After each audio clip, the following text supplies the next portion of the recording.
Greetings chaps, Stuart Charles here, HomeStudioBasics.com, helping you make sound decisions. So, today we're going to talk about the HiFiMan 4XX versus the 400i versus the 400S versus the Sundara. So, first of all, I got the 400S and I got this 4XX here. Big shout out to Intuit Reviews for the 4XX. Go and subscribe to his channel. I'll put a link down below.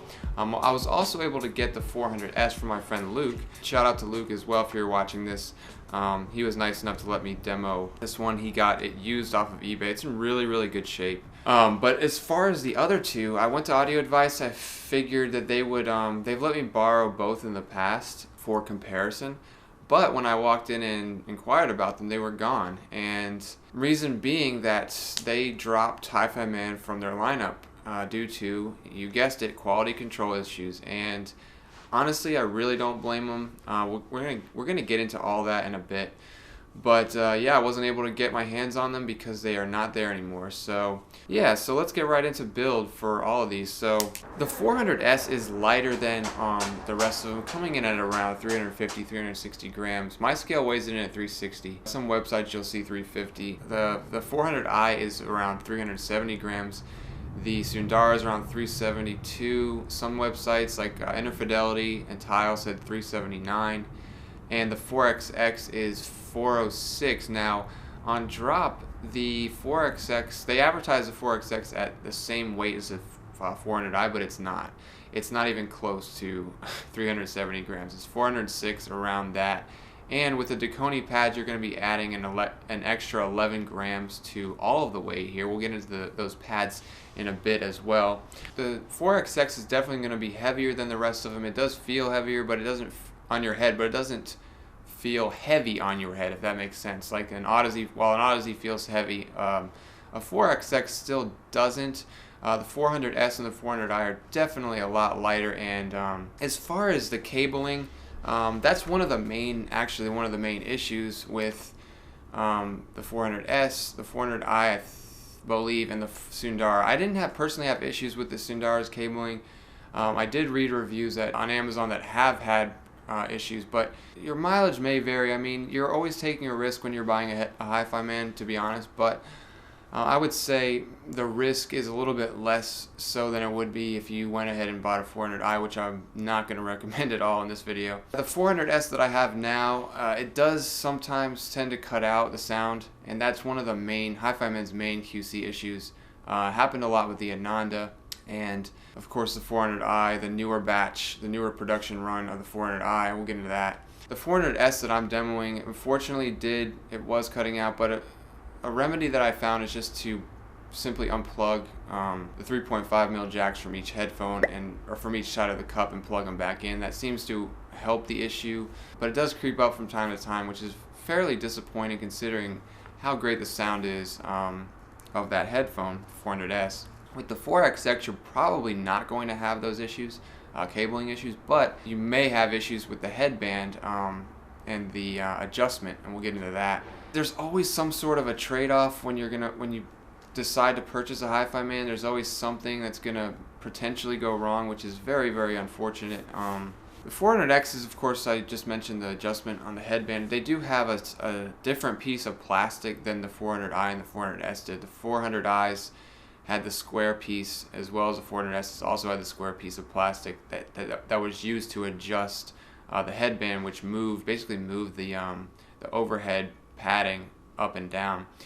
On the 4XX, it's circular and rounded and thicker, but it's dummy thick. It doesn't really match. Like, the choice of materials is a little bit strange here. I mean, it's like a mixture of spring steel, plastic, weird leather, faux leather headband, stitched headband. It doesn't really match the look of the rest. In my opinion, it's a midnight blue color.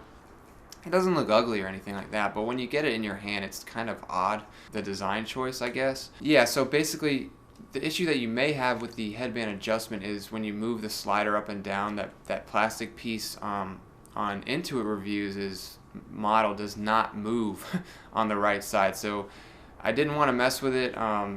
Both sides are pretty much even, so I figured I'll just leave it. You may have that issue. You may get one that doesn't. it might have been just a lemon. I want to say that because I feel like the 4XX is perhaps the safest bet in terms of build that you could purchase, right behind the right in front of the Sundara. The other difference between the 4XX, the 400i, the 400S, and the Sundara is that the 4XX has the weird faux leather stitch padding, while the other three have a thinner pad. Now on the 400i and 400S it was a little bit cheaper looking, whereas on the Sundara it looks a lot more professional, more elegant, I would say. But in the grand scheme of things, it doesn't really matter. All three, so the 400i, the 400S, and the 4XX all have the same honeycomb configuration for the grill on the outside of the ear cups, whereas the Sundara has that lattice design, and it just feels a lot more solid. In fact, the overall build of the Sundara is much more solid than the other three. It just feels more solid and robust to the touch. It's more streamlined. The design of the bails is better. One difference though is that the 400i's and the 400S's had ear cups that rotated fully 90 degrees, so you could place them flat, similar to M50X. You could move and rotate them a lot more freely than you could with the Sundara. The Sundara doesn't swivel at all, whereas the 4XX swivels around 45 degrees. It's a little bit more of a swivel, but you know, that's sort of it's not a main determining factor if you decide to purchase one over the other. It's just sort of a design choice. Now, some people may really prefer the swivel, but it should be noted. All four have the L-shaped plug. All four split off into a Y into each ear cup. The 400S and the 400i did have the braided cable, and the 4XX and the Sundaras have a traditional looking black cable, very smooth. All four have 3.5mm terminations into each ear cup as well, so there's that. So another difference between the Sundara and the 400i and the 400S is the shape of the headband, that piece that wraps around the top headband. On the Sundara they made it more rounded off, whereas I described it as a deformed ostrich in one of my reviews in terms of the shape of the 400i's and the 400S's. I don't really know why they decided to shape it like that. The older 400i's were perfect in terms of build. The 400i, they used to, the model that I've been demoing since 2017 at Audio Advice, is one of the older production models that did not outsource cheaper materials for the headband adjustments. So once they started with the new batch, that's when all the problems occurred, and since then it's all been downhill really for HiFiMan in terms of QC.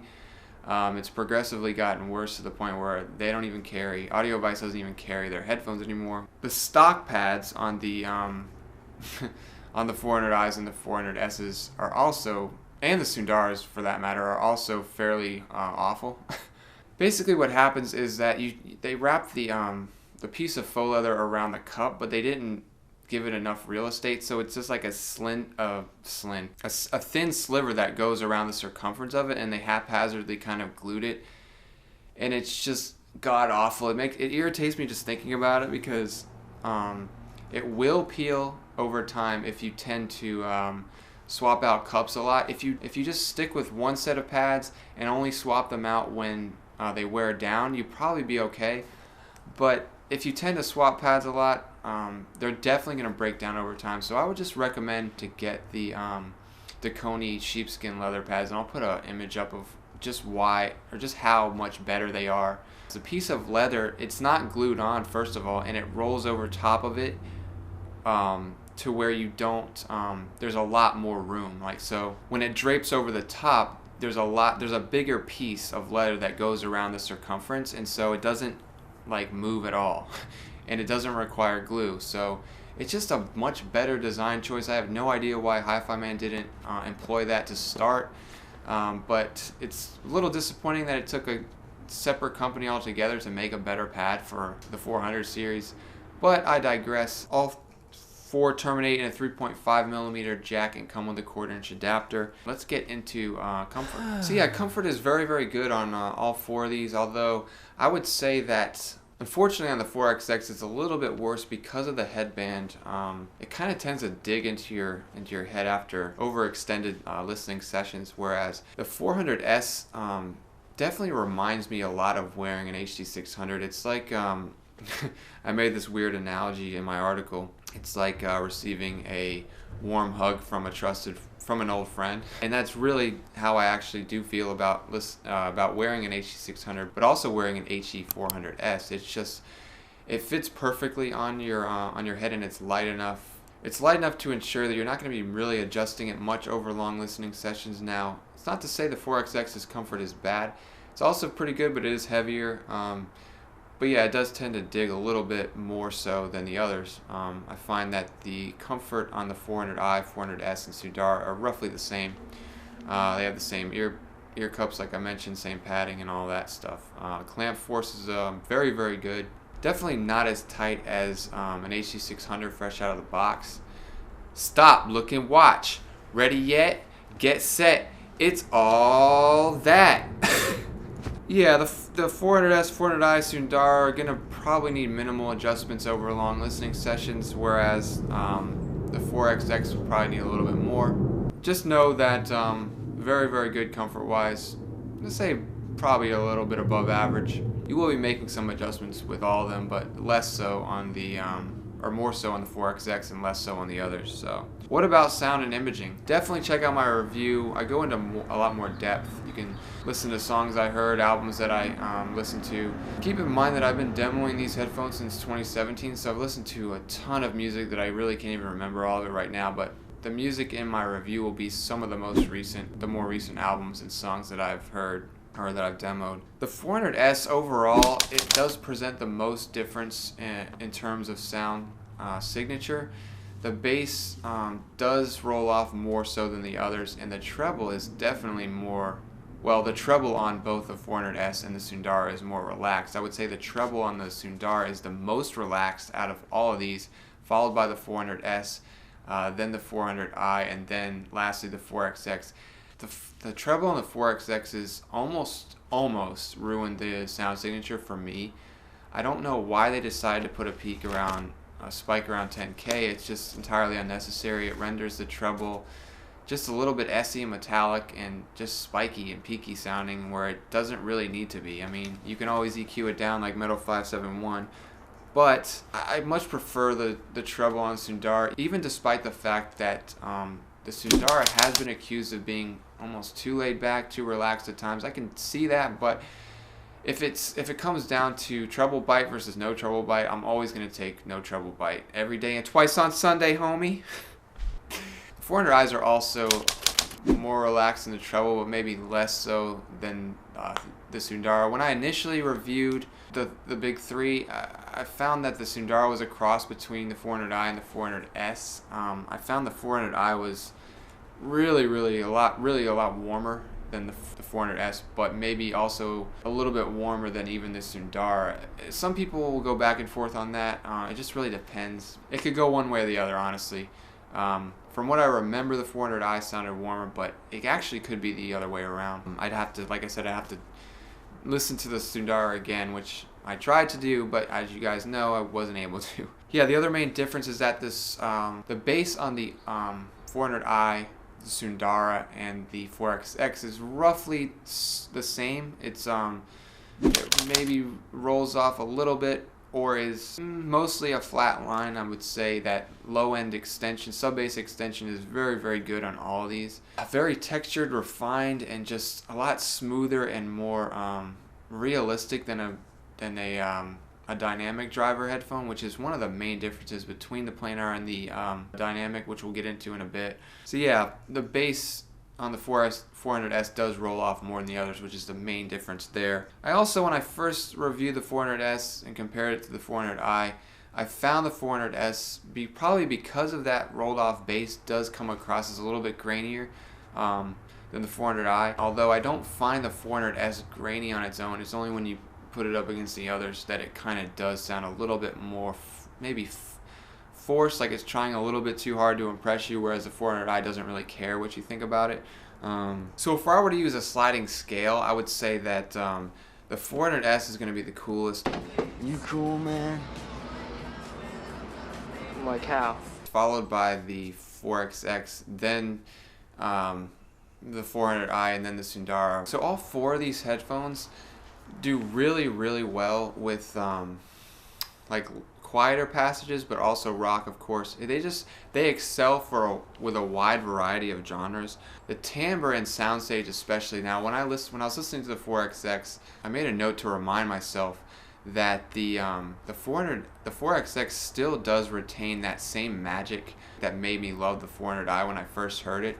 It's just, and this goes back to planar headphones in general, that they tend to portray music a lot better, like the presentation of it. One of the main benefits of a planar headphone is just that it just sounds, the timbre of the instruments just sounds so much, not so much better, but definitely better than even something like a K702. It's really incredible considering how good the 702 is, especially with quieter passages. I think in terms of soundstage and imaging, well, something like an HE600 would be last, followed by the 400 series, and then the 702 does. The 702 does tend to render soundstage better. 400 series is good, does provide good soundstage and imaging, but the 702s is definitely better. It's a little bit wider, has a little bit more depth to it. With the 400s, you're definitely going to still be, taking off the headphones, maybe pausing the track and looking around to make sure nothing's going on outside of you, but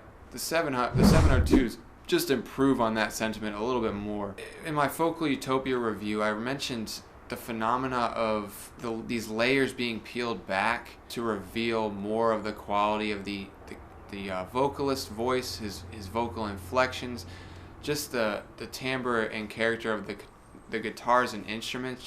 There's a more revelatory quality about it through a planar than even something like a 702, which is surprising considering how much I love that headphone. But like, you get more of a glimpse into maybe the soul of the artist, just the way an instrument may sound in real life versus the way it sounds through the device. And that was really, really apparent on a lot of tracks I listened to, especially Michigan from Sufjan Stevens. It's just it's like more and more layers of his voice and his character and the way he sounded it came across as more realistic and intimate, like he was almost there in the room with you or singing in front of you. Definitely something that you're gonna get with a planar, and it does manifest. You will notice it more so than you would with a dynamic headphone. It's just that a planar tends to perform better than a dynamic headphone does, and that's definitely true, especially in revisiting these headphones, the 400S specifically, and even the 4XX reminded me a lot of that experience that I had with the 400i. So I think that the really good part about the 4XX is it does retain that same magic and sound that the 400i had, which is something I really appreciated. So yeah, it just seemed like his voice, the vocal passages are more intimate, they're a little bit more delicate than even a 702. They come across more naturally, a little bit more organic, and so forth. So the attack, sustain, and decay are also a little bit better with a planar headphone like the 400 series. So will you need an amp with these? Most certainly yes. Just don't go too crazy in trying to decide on one. Out of this lot, the 400S is definitely the easiest to drive at 22 ohms and 98 decibel sensitivity. The 400i and the 4XX both had 35 ohm, 93 decibel sensitivity, and the Sundara is the hardest to drive at 37 ohm and 94 decibel sensitivity, but it's not that much harder to drive. It's just a little bit. So overall, these headphones are not hard to drive. They will work well with most pairings. Right now I'm listening to the 400S and 4XX through the Bravo Ocean and a Dragonfly Red, which is probably my overall favorite right now. I've listened to all these headphones through an array of different amps. I'll link you guys down below to my article. You can see some of the amps I've listened to them through. The Bravo right now is probably my favorite. It does give off a little bit more of a smoother, warmer, liquidy type of character, being that it's a Class A tube hybrid amp. But the differences between it and a solid state are not monumental or anything like that, but you will notice that it just sounds a little bit better it matches well with the 400 series headphone, put it that way. The great thing about something like a Dragonfly Red or an E10K or a K3 is that, let's say you bought one of those to start. Say you bought a Dragonfly Red to start, which works really well with your phone. It also, you can just plug it right into your PC and use it. But if you decided that you wanted to upgrade amps later on down the road, it's great because you can just use the line out from the Dragonfly and plug it into any amp that supports line in. And that way, those types of amps are extremely versatile, and I always have a use for them. In fact, I still have all of them in my studio because they're so versatile and I can mix and match as need be. That's really one of the main benefits of having one around. Genre, like I said, these are good with everything. I tend to mainly listen to hip hop, indie pop, rock, metal, classical, jazz, down-tempo, folk, acoustic, and some ambient. I would say that in addition to rock and hip hop, these do really well for folk and acoustic type of music, like quieter stuff, similar to the way a 702 handles those types of genres. But while the 400 series does pretty well with jazz, I would say the 702s definitely handle it better. Jazz is a really difficult genre to portray accurately, and the 702s, I think, do that best as far as headphones that I've listened to. I still enjoy the 400 series with jazz, but just not as much, I would say. The 400 series will also appeal to bass heads a lot because the bass on these things, it digs down really deep. There's a lot of good sub-bass extension. Like I mentioned, there's a lot of impact and weight to the bass without it getting out of line. If you're a recovering bass head like me, and you're coming from maybe like an M100 or a 50X, and you want to maybe experience what bass is truly supposed to sound like, I would definitely consider, I definitely recommend one of these headphones. So what's the final word and recommendation? Like I said, it's really tough to outright recommend one of these, but if someone held a gun to my head and said choose, Sundara, definitely top choice, followed by the 4XX, only because the 4XX does not have cabling issues like the 400S does. I would rather have a 400S, but if it came down to cabling issues versus no cabling issues, I'm going to take no cabling issues every day and twice on Sunday, homie. Yeah, 4XX because it's a little bit more reliable than the others as far as the cabling, but again, you may have issues with the headband and you may not. I'm inclined to say that it's not going to happen with all of them as far as drop is concerned. I think at $130 roughly, it's definitely a huge bargain, even cheaper than a 400S was. And a planar at $130 is incredible value given everything I've talked about with regard to sound. So if you just want to get your feet wet, definitely go with the 4XX and see what you think about it. Like I said, the treble to me is a little bit too much. I think the Sundara is a better overall representation of this series as a whole. It just sounds incredible, and there's no treble bite to it. Can sound a bit relaxed, maybe a bit too warm to some people, but I personally love the sound signature. So yeah, that's about it for today, guys. I hope you enjoyed this review. Leave me some love down in the comments, and don't forget to subscribe. If you like what I do here and you want to support the channel, hit that Patreon link down below. And last but not least, don't forget to ask me about my grandchildren, yeah? Yeah. Check. Review brought to you by Stu. Here's the coda. I'm nasty on the mic. Call me warm soda.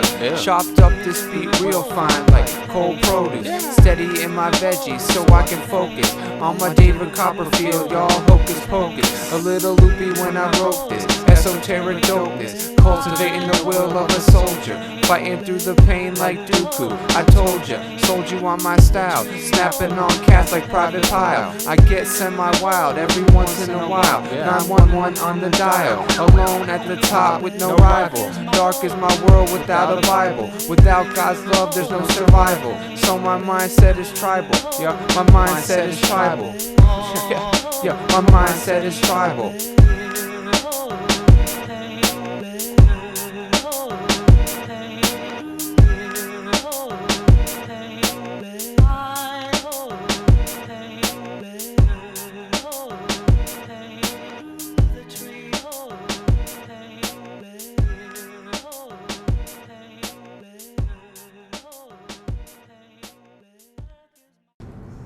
Sorry.